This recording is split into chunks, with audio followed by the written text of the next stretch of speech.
Welcome back, everyone. So today's explainer is diving into what honestly might just be the ultimate superpower, emotional regulation.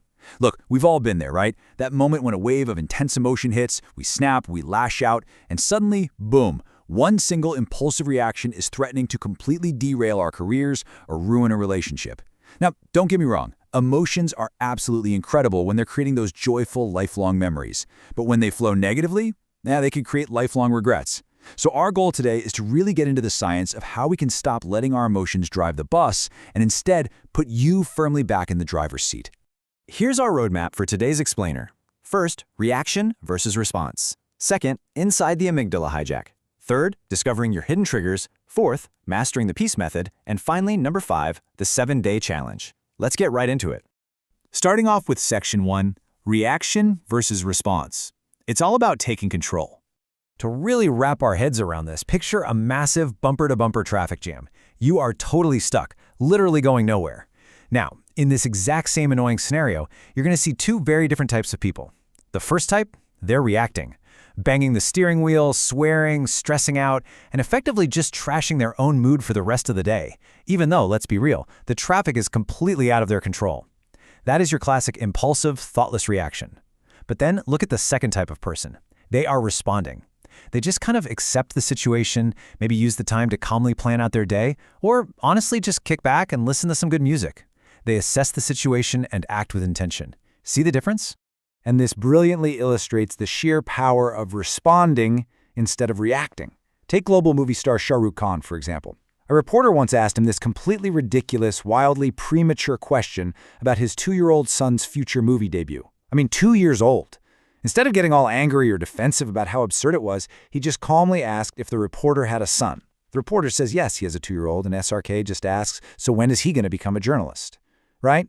The reporter immediately realized how ridiculous the question was.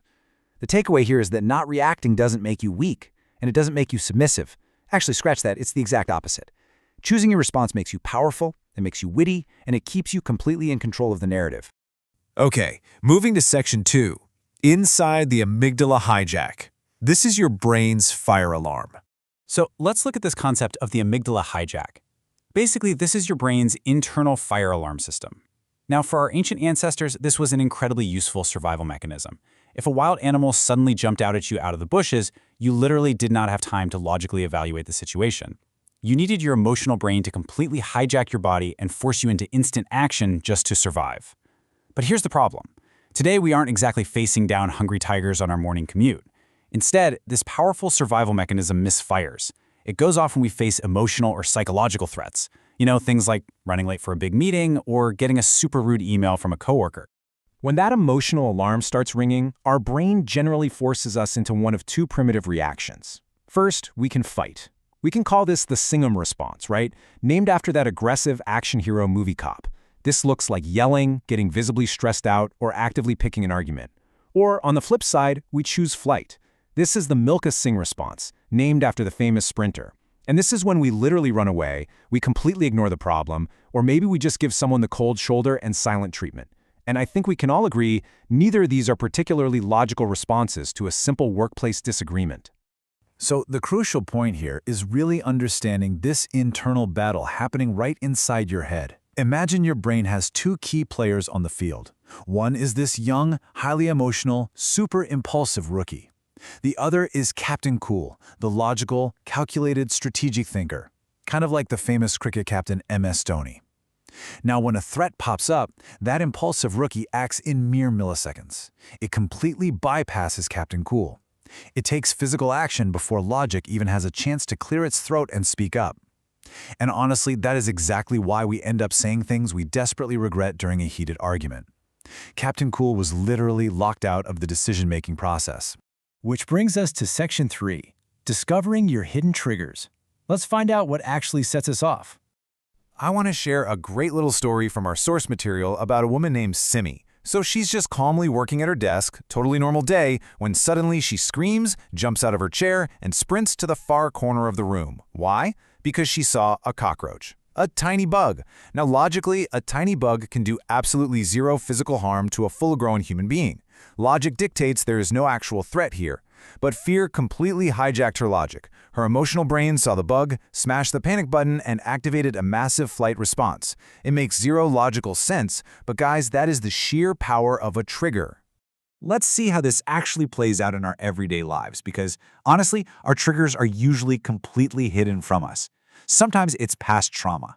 Like, you might react super angrily to a specific tone of voice just because it subconsciously reminds you of childhood scoldings.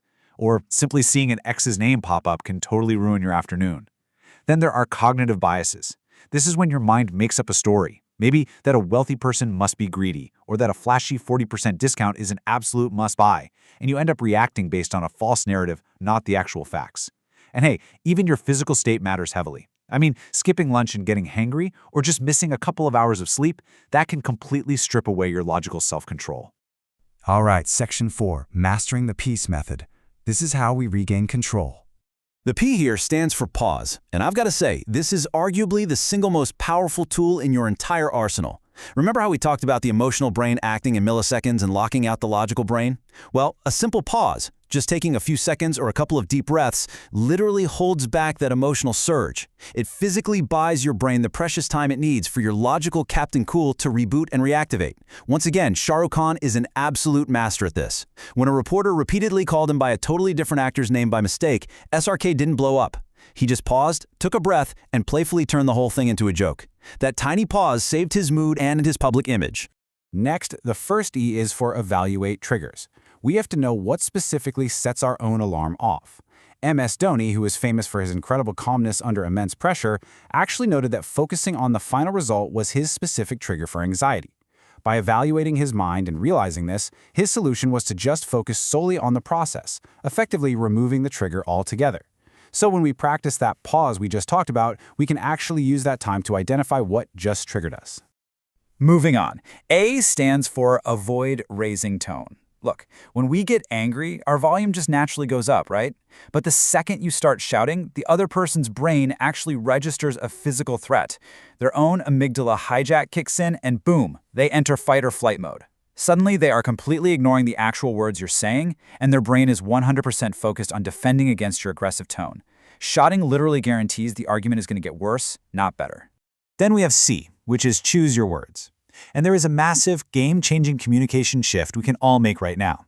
When we use you statements, stuff like, you always ignore me, or you never listen, we are going on the attack.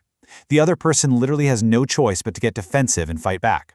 But if we switch that up to empathetic I statements, like I feel ignored when we don't spend time together, we aren't attacking anymore. We're just sharing our feelings.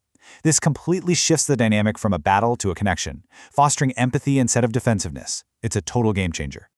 The final E is for explore perspective. Our source shares this really powerful anecdote about a manager who is dealing with an underperforming team member.